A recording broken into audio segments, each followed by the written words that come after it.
तारिख सरस्वती शिशु विद्या मंदिर नुआ बजार 37तम वार्षिक उत्सव स्थानीय कन्हैपुर निकटस्थ नूतन परिसर में अनुष्ठित हो जाइछि। ए उत्सव रे आयोजित साधारण सभा विद्यालयर सभापति तथा जय भारत स्पाइसेस मुख्य परिचालिका श्रीमती नंदिता पंडा पौरोहित्य करथिले।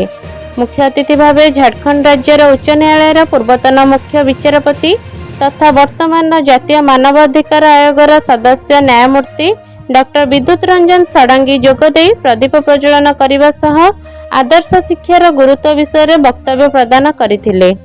मुख्य अतिथि भावे राष्ट्रदीप पत्रिकार प्राक्तन मुख्य संपादक तथा उत्तर पूर्व संभागर सभापति श्रीजुक्त शिवनारायण सिंह जोगदे गुणात्मक शिक्षा माध्यम शिशुर सर्वांगीन विकास हो पारिबो बोली मत व्यक्त करथिले। विद्यालयर उपसभापति श्रीजुक्त प्रदीप्त कुमार जेना अतिथि मानकर परिचय प्रदान करथिले।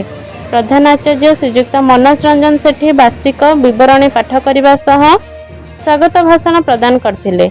अन्य मानक मध्य विद्यालयर संपादक श्रीजुक्त सूर्यकांत नायक, कार्यकर्ता श्रीजुक्त ललितेन्दु कानूनगो, कोषाध्यक्ष श्रीजुक्त प्रफुल्ल कुमार पाढ़ी, सदस्य श्रीमती लक्ष्मीप्रिया दास उपस्थित रही सभार गौरव मंडित करथिले।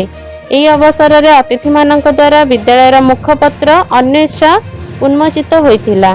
2023-24 शिक्षावर्ष 10म श्रेणी बोर्ड परीक्षा 90% ऊर्ध्व नंबर रखी कृतित्व हासिल करथिबा 11 जन छात्र छात्री तथा विद्यालय परीक्षा प्रथम स्थान अधिकार करथिबा छात्र छात्री, मेधावृत्ति और सरकारी वृत्ति परीक्षा कृतित्व हासिल करथिबा छात्र छात्री माननकु अतिथि मानक द्वारा पुरस्कृत करा जायतिला।